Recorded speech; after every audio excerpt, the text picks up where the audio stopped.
আজকে এমন একটি জায়গায় চলে আসছে, আপনারা শুধু দেখলেই বুঝতে পারছেন, শুধু জঙ্গলময় এলাকা। এটা অবস্থান চুয়াডাঙ্গা জেলা, আলমডাঙ্গা থানা, রায়সা গ্রাম। আমার ডান হাতে দেখতে পাচ্ছেন একটি মসজিদ এবং চারি সাইডে জঙ্গলময়।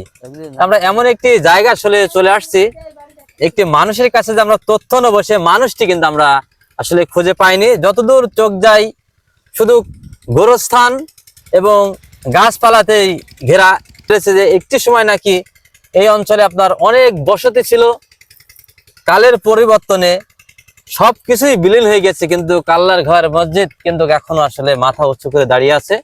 এবং তার কিছু বিশেষ অংশ আমরা আপনাদের ফুটেজের মাঝখানে দেখানোর চেষ্টা করব।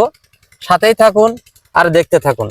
সেই এই যে আমরা যে দেখলাম যে ভূতড়ে একটি এলাকার ভিতরে একটি মসজিদ আছে, এই মসজিদে কি নামাজ কালাম হয়? হ্যাঁ, নামাজ কালাম হয়, নিয়মিত হয়। আচ্ছা, এখানে আমি যতদূর শুনেছি জনবসতি ছিল, এই যে যতদূর এই যে ভিটা দেখা যায় সব গ্রামে মানুষ ছিল। এটা কত বছর আগের কথা? ওরা গিয়েছে 60 বছর হচ্ছে, প্রথম ভাঙা, আর পরে গিয়ে 14 বছর হচ্ছে। তার মানে 71-এর সময় মনে হয় তাহলে এই 71 সালে মানে পুরা মানুষজন ছিল এখানে, মানে কালের পরিবর্তনে কিন্তু আসলে মানুষজন মাঠ এবং যোগাযোগ ব্যবস্থা খারাপের কারণে মনে হয় এই এলাকা মানুষ ছেড়ে দিয়েছে নাকি? যোগাযোগ ব্যবস্থা তখন থেকে ধরিল না, যোগাযোগ এরকম ছিল, কাঁচা রাস্তা ছিল, ধরিল না।